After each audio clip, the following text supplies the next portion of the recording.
నమస్కారం, కేఎన్ఎన్ టీవీకి స్వాగతం. ఇప్పుడు వార్తల్లోకి వెళ్దాం. బాసర ట్రిపుల్ విద్యార్థుల సమస్యలు ఇంకా పరిష్కారం కానే లేదు. మెస్ సౌకర్యం ఆశించిన విధంగా లేదు. అక్కడ భోజనం కూడా అంత బాగా లేదు. గతంలో ఉన్నటువంటి ఆ కాంట్రాక్టర్లు వాళ్ళే కొనసాగుతూ ఉండటం వల్ల ఆశించినటువంటి మార్పులన్నీ కూడా రాలేదు.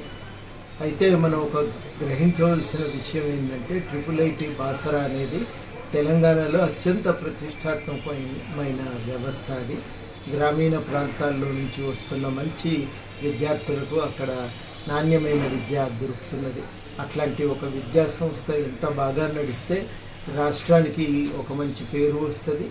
అదేవిధంగా ఈ గ్రామీణ ప్రాంతాల నుంచి వస్తున్న విద్యార్థులు కూడా ఒక మంచి భవిష్యత్తును పొందగలుగుతారు అని మేము కూడా చాలా గట్టిగా నమ్ముతా ఉన్నాం. అందుకని సమస్యల పరిష్కారం అయితే వీలైనంత వేగంగా జరగాలి. చాలామంది విద్యార్థులు మాకు కూడా ఫోన్ చేసిండ్రు. అక్కడ బాసర్లో ఉన్న పార్టీ నాయకులు వినోద్ గారితో కూడా మాట్లాడారు. ఈ విషయాలన్నీ కూడా తెలుసుకున్నాక మాట్లాడినాక మేము బాసర ట్రిపుల్ విద్యార్థుల సమస్యల పరిష్కారానికి గట్టిగా కృషి చేయాలని నిర్ణయించుకున్నాం. వీలైనంత తొందరగా సమస్యలను పరిష్కరించి విద్యార్థులు తమ విద్య మీద దృష్టి పెట్టడానికి తగిన వాతావరణాన్ని ఏర్పరచాలనే ప్రయత్నంలో ఉన్నాము. తప్పకుండా ప్రయత్నం చేస్తాము.